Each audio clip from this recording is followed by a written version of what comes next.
خۆشەویستەکانم لە ساڵی یانزەی کۆچی لە مانگی ڕەبیعی یەکەم لە ڕۆژی دووشەممە لە تەمەنی 63 ساڵیە ڕەسوولی خوا صلی الله عليه وسلم وفاتی کرد کە وفاتی کرد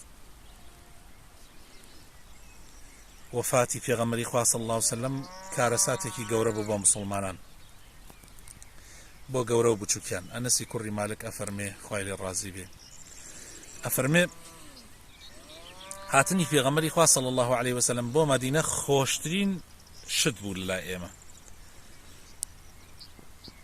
بەڵام وفاتی پێغەمبەری خوا صلی الله عليه وسلم ناڕەحەتترین شتی ژیانی ئێمە بوو، ناخۆشترین سات و کاتی ژیانی ئێمە بوو. کاتێ پێغەمبەری خوا صلی الله عليه وسلم وفاتی کرد سەحابە شۆک بوون، کارەساتەکە زۆر گەورە بوو. بیلال بێهۆش کەوت، ئیمامی عومەر ئەی فەرموو هەر کەسێ بڵێ پێغەمبەر خوا صلی الله عليه وسلم وفاتی کردووە وای پێ یەکەم. پێغەمبەری خوا صلی الله عليه وسلم وفاتی نەکردووە، پێغەمبەری خوا صلی الله عليه وسلم ڕۆیشتووە بۆ مەوعیدێک تایبەت لەگەڵ خوای پەروەردگارە هەر وەکو پێغەمبەر موسا و پاشان ئەگەڕێتەوە. بەڵام ئیمامی ئەبوبەکر کە گەڕایەوە و چووە ژوورەکەی دایکمان عایشە خوای لێ ڕازی بێ و بانی دەمچاوی پێغەمبەری خوا صلی الله عليه وسلم لادا تەماشای کرد، پێغەمبەری خوا وفاتی کردووە. فەرمووی ئەی پێغەمبەری خوا تۆ هەر بۆن خۆش بووی بە زیندوێتی و بە مردوێتی. ماچی پێغەمبەری خوای کرد صلی الله عليه وسلم و پاشان دەرچووە ناوی مسلمانان و حاڵەتەکەی بینی عمەر وا ئەڵێ و سەحابە حاڵیان ئاوایە و هەمووی تووشی شۆک بوون. ئەبوو بەکری سەدیق داوای لە عمەر کرد خوای لێ ڕازی بێ بێدەنگ بێ و چووە سەر مینبەری پێغەمبەری خوا صلی الله عليه وسلم و فەرمووی هەر کەسێک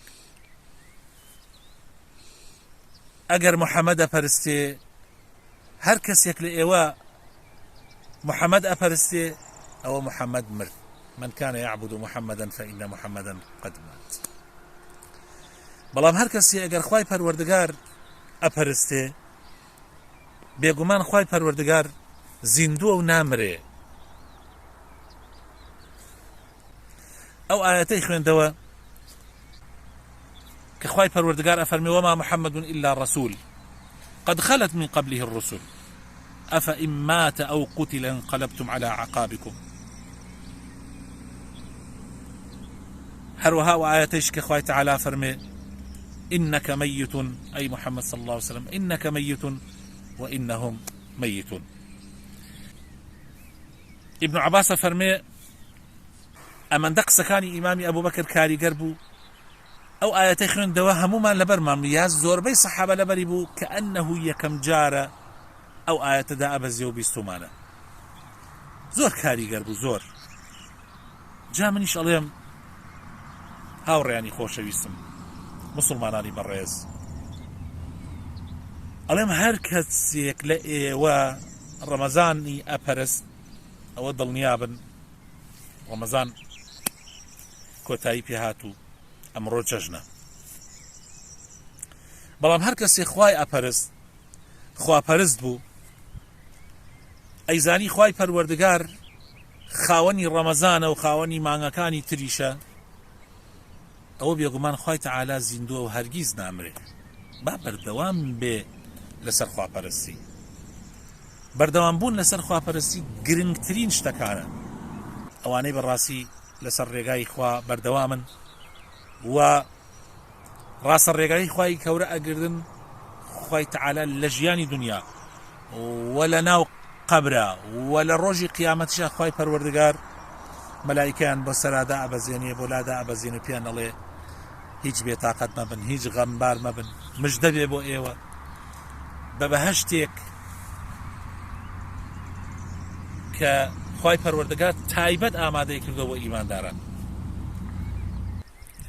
خۆشەویستترین کارەکان لای خوای پەروەردگار ئەوەیە کە بەردەوام بێ ئینسان لەسەری، ئەگەر چی کەمیش بێ بەردەوام بێ لەسەری. ڕەمەزان ناوەندی ڕاهێنانە خۆشەویستەکانم، ناوەندی ڕاهێنانە بۆ مانگەکانی تر لە مانگی ڕەمەزانە تۆ خۆت ڕائهێنی تەدریبەکەی تاوەکو لە یانزە مانگەکەی تر بتوانی بەردەوام بیت. لەبەر ئەوە خۆشەویستەکانم ئیستیقامە و بەردەوامبوون مهمترین شتە، زۆر زۆر گرنگە.